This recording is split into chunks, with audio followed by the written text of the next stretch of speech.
할렐루야. 예. 이번 6월 달에는 이제 저희가 사도행전을 가지고 이제 설교를 다룰 예정인데요. 오순절 강림 사건을 우리가 살펴봤습니다. 오순절 이 강림 사건을 통해서 성령을 주시겠다, 주님께서 약속하셨던 그 성령을 기다리던 120명, 120인도 성도들이 성령 충만함을 받았잖아요. 그리고 어떤 일이 벌어졌습니까? 성령 충만 받은 자들이 각 나라의 언어로 하나님의 일을 막 증가하게 된 겁니다.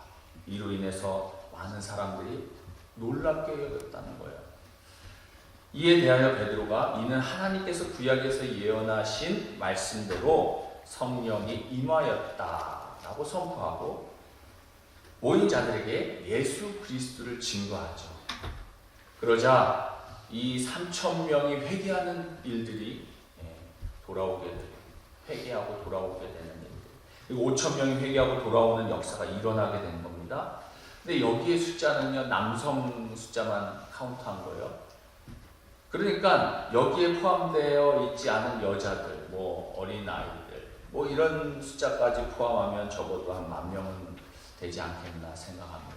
여러분 상상이 되십니까? 하루에 그만큼 돌아오는 거예요. 3,000명씩, 5,000명씩. 당시에 예루살렘 성 안에 살고 있던 인구가 3만 명이라고 추정하는데요. 그러니까 이제 예루살렘 성 안에 사는 사람보다는 밖에 사는 사람들이 더 많았겠지만 어쨌든 10,000명의 크리스찬들이 생겨난 겁니다. 엄청난 거죠. 회개하고 예수를 주로 고백하며 세례를 받아 그리스도인들이 된 유대인들에게 강한 성령의 역사가 임하게 된 겁니다. 성령이 임한 신앙 공동체 안에 어떤 일들이 벌어졌는지 오늘 본문은 설명하고 있습니다. 오늘은 성령이 임한 신앙 공동체라는 제목으로 말씀을 선포하겠습니다. 성령 충만한 베드로가 가는 곳마다 하나님의 말씀을 강력하게 선포했던 겁니다. 무슨 말씀을 선포했겠습니까? 유대인들에게. 너희들이 십자가에서 못 박아 죽인 자가 메시아이신 예수 그리스도이시다. 강력하게 선포하겠죠.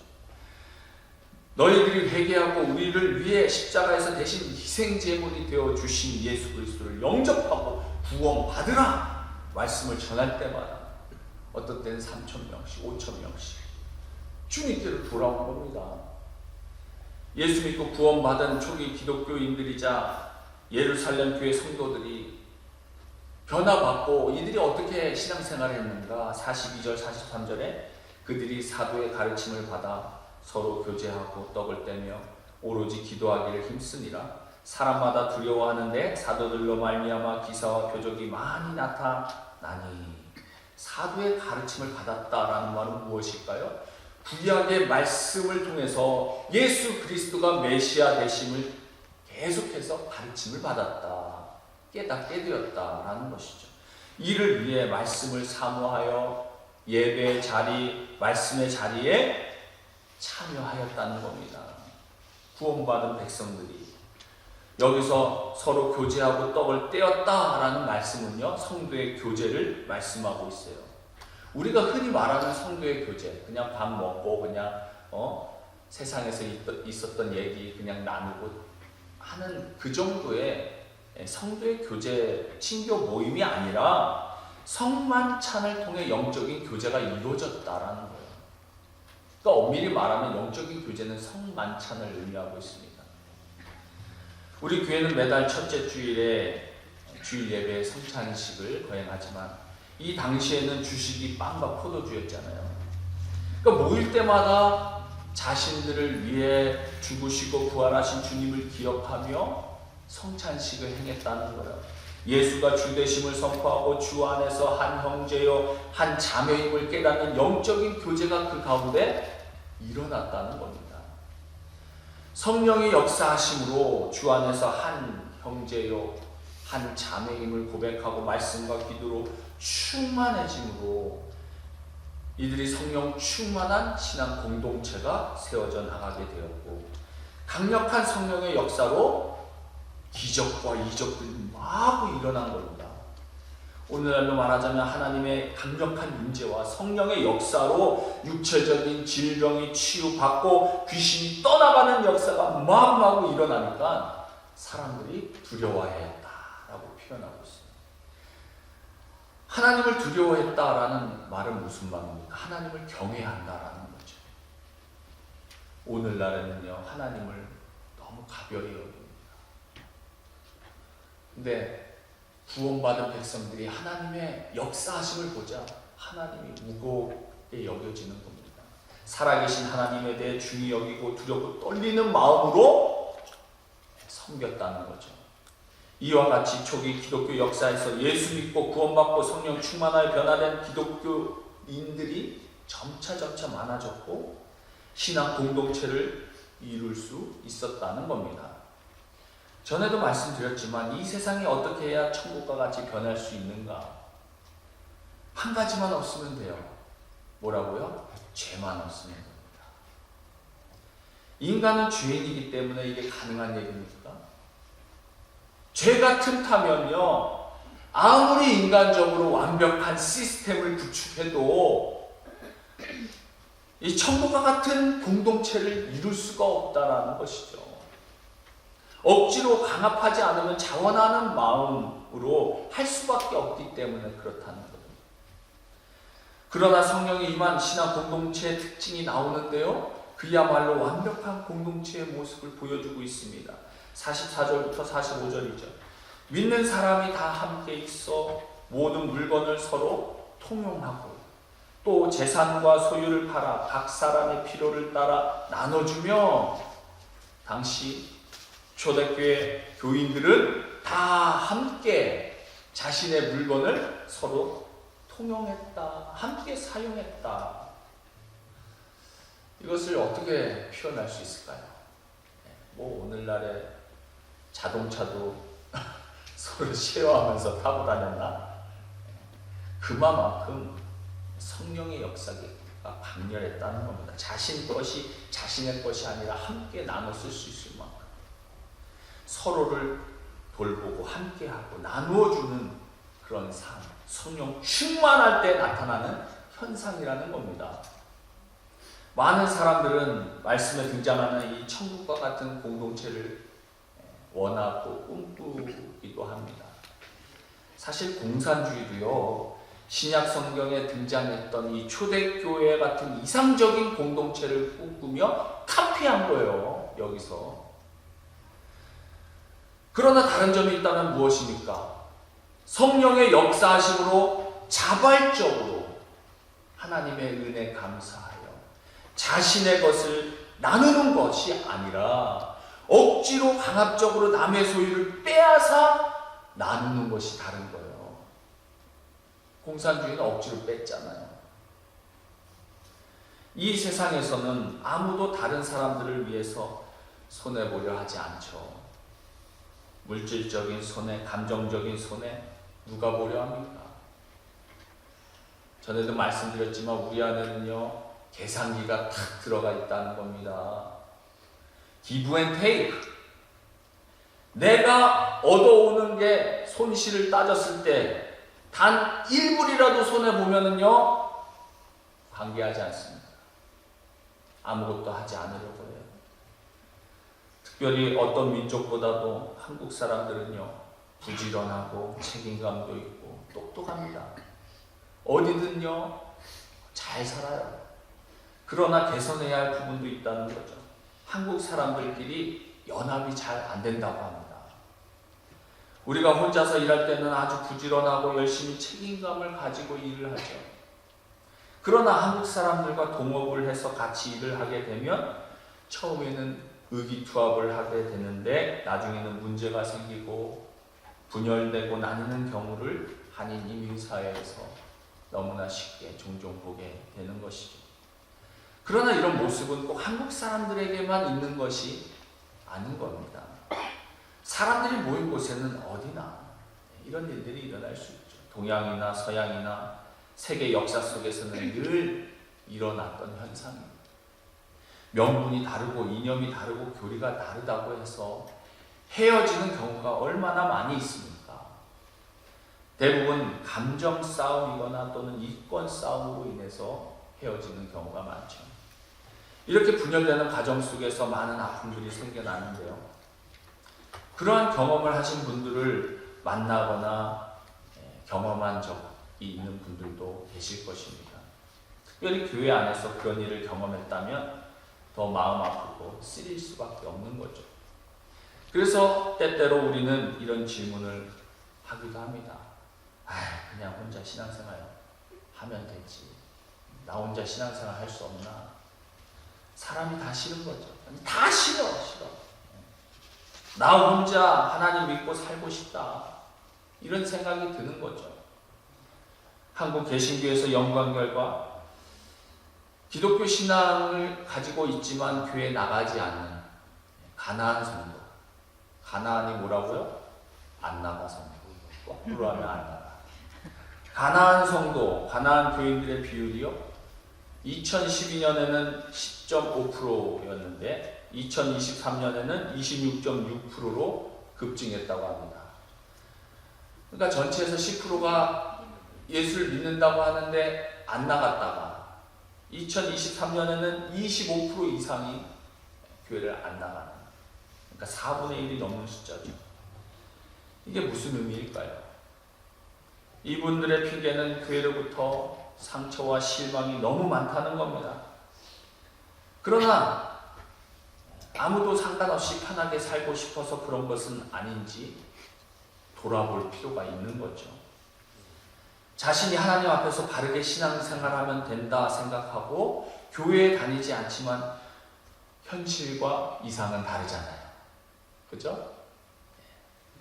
혼자서 신앙생활하는 것이 성경에서 말하고 있는 바른 신앙생활이 아니라는 겁니다. 여러분, 물고기가 물이 식다고 물 떠나면 살 수 있어요, 없어요?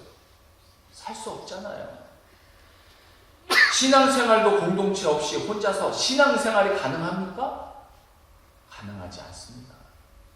에베소서 2장 22절에 너희도 성령 안에서 하나님이 거하실 처소가 되기 위하여 그리스도 예수 안에서 함께 지어져 가느니라.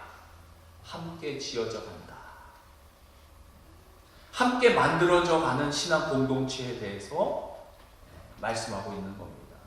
예수를 믿고 구원받은 삶으로 사는 신앙생활은 분리되어서 혼자 신앙생활 할 수 없다는 거예요.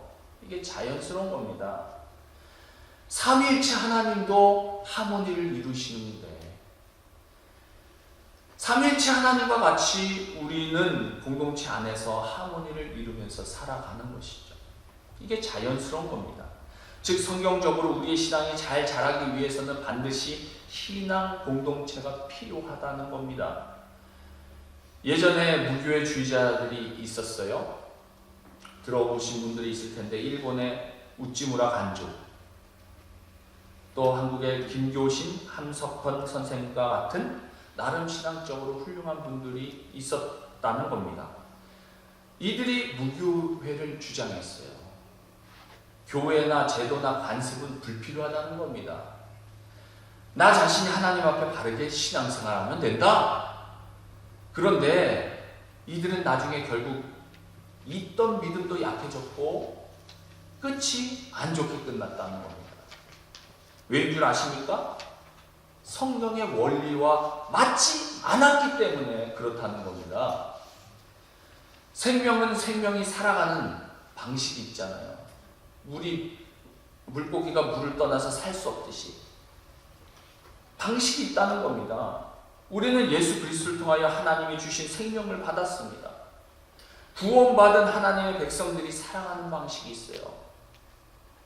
그것은 무엇인가? 우리가 영원토록 구원받아서도 하는 게 뭐예요? 코이노니아, 친교. 우리가 이 땅에 살면서도 하나님과 코이노니아를 이루지만 저 세상 가서도 하나님과 친교, 코이노니아를 이룬다는 겁니다.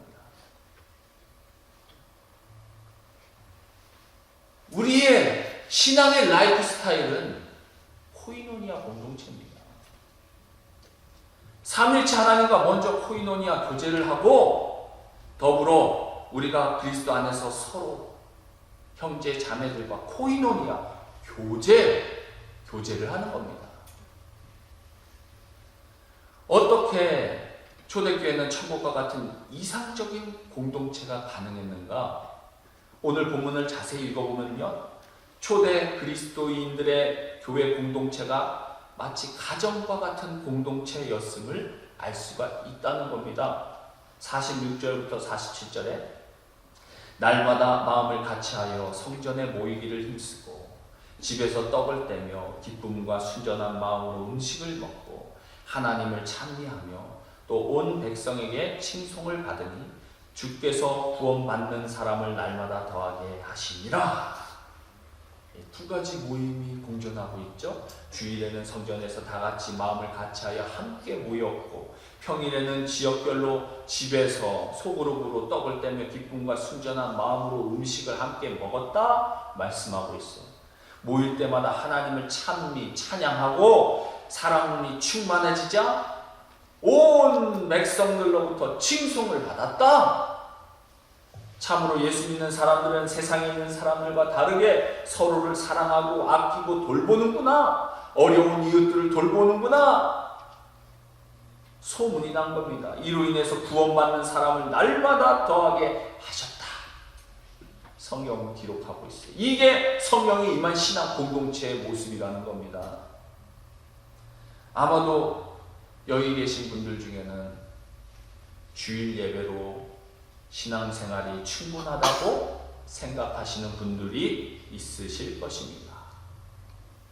분명한 건 초기 기독교 신자들은요, 교회와 집에서 모이기를 힘썼다 말씀하고 있어요. 이는 영적인 가족 공동체가 대부분 큰 그룹 안에서도 이루어졌고 소그룹 안에서도 이루어졌다라는 것을 말씀하고 있어요. 우리가 서로 사랑하고 사랑이 넘치는 교회가 되어야 할 줄 믿습니다.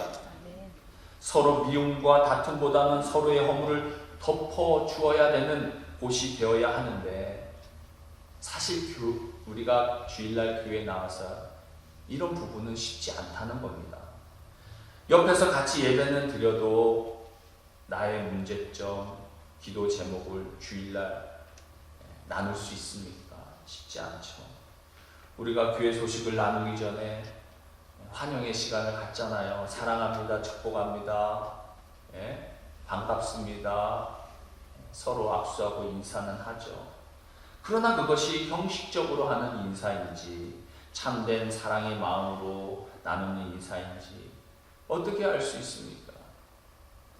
그러나 이런 구역 예배와 같은 소그룹 모임을 통해서 그리스도의 사랑을 실천할 수가 있는 거예요. 확인할 수 있는 그런 장소가 이 소그룹 안에서 이루어지는 겁니다. 주일날 보면 우리가 항상 만나고 교제하는 사람들이요, 식탁이 딱 정해져 있습니다. 좀 바꿨으면 좋겠어요. 좀 다양하게 섞어가는 사람. 항상 교제하는 분들하고만 점심 식사를 해요. 새로운 사람도 건강하게 자라기 위해서는 교제가 필요한데, 새로운 사람들이 교회에 나와서 가장 힘든 시간이 언제인 줄 아세요? 예배 전후. 그때가 가장 힘들다고 합니다. 예배 시간은 괜찮아요. 모든 사람들이 집중해서 예배를 드리기 때문에 예배 끝나고 나면요, 새로 오신 분들은 아는 사람도 없고, 그래서 새로 온 사람들은요, 예배 후에 교제 시간이 뻘쭘하고 힘들어서 이거 그냥 가야겠다 이렇게 마음 먹는 분들도 계시다는 겁니다. 그러나 그분들이 소그룹 모임에서 혹은 교제의 자리, 식탁의 자리에서 서로 교제할 수 있는 이런 만남을 갖게 된다면 그곳에서라도 그들이 건강하게 자랄 수 있는 것이죠. 기도도 마찬가지입니다. 우리가 그리스도의 형상을 닮아가기 위해서 서로 권면하고 세워져 가기 위해서 필요한데요, 내가 형제 자매 중보 기도자가 되어야 합니다. 더 나아가 영적인 가족이 되어야 합니다. 그러기 위해서 우리는 구역에서 모여서 기도 제목을 놓고 예수 이름으로 함께 기도하는 거예요. 우리가 지난 만남에 이런 기도 제목을 나눴는데 그 문제가 해결이 됐습니까?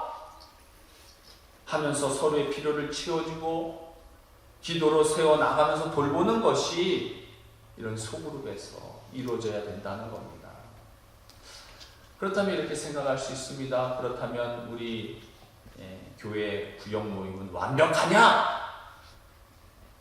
저희 교회 구역 모임 사실 많이 부족합니다.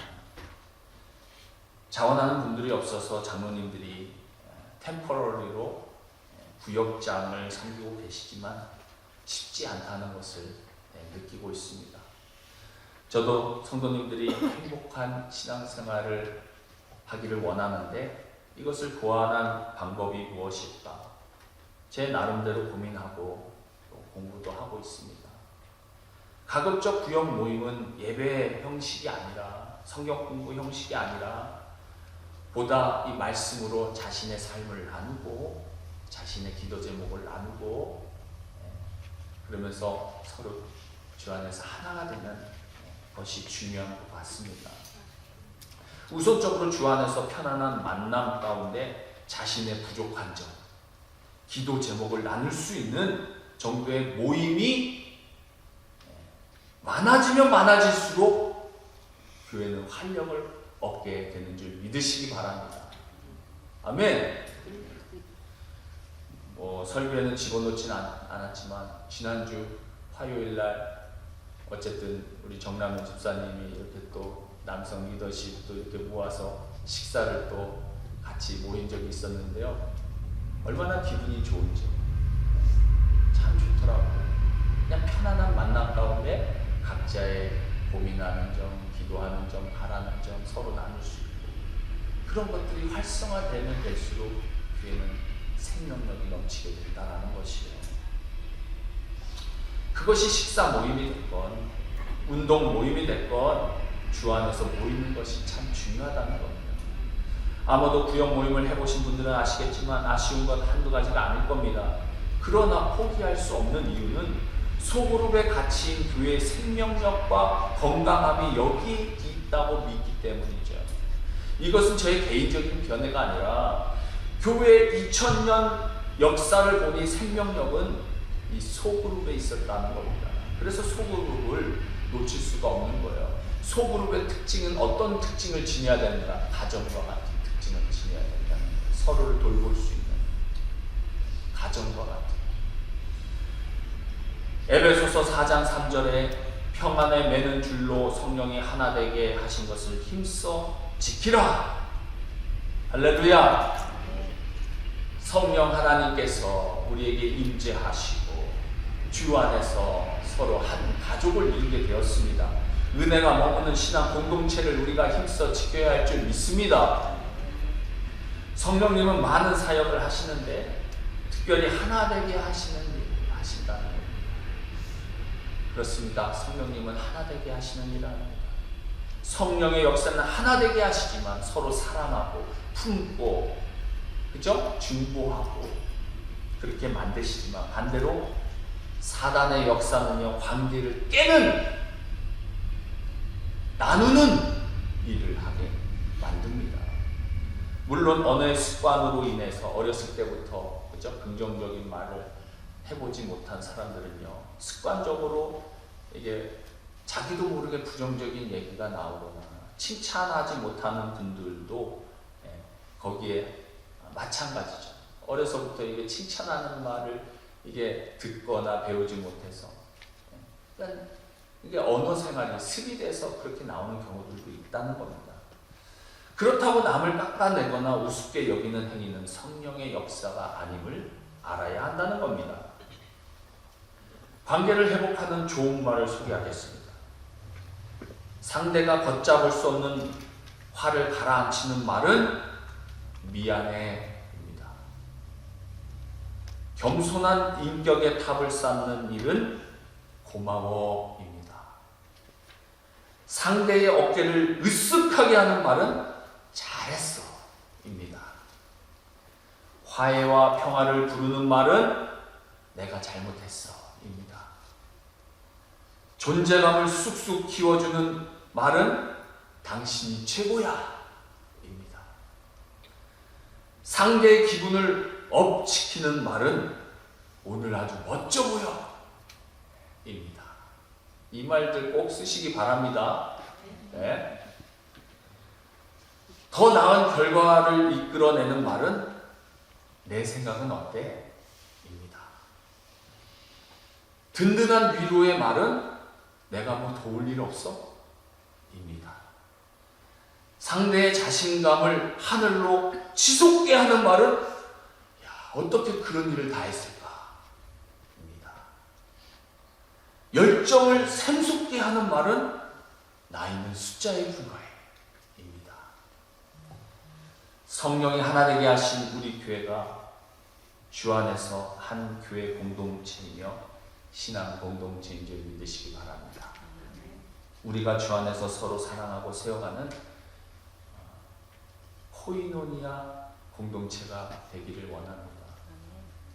사랑이 식어져가는 이 시대에 더구나 외로운 이민사회에서 성령님께서는 하나 되게 하신 영적인 가족으로서 주 안에서 서로를 사랑으로 실천하고 주님을 주로 고백하는 나눔과 간증이 넘쳐나는 우리 베이커 형제교회 성도님들 다 되실 수 있기를 주님의 이름으로 축원드립니다. 네. 기도하겠습니다.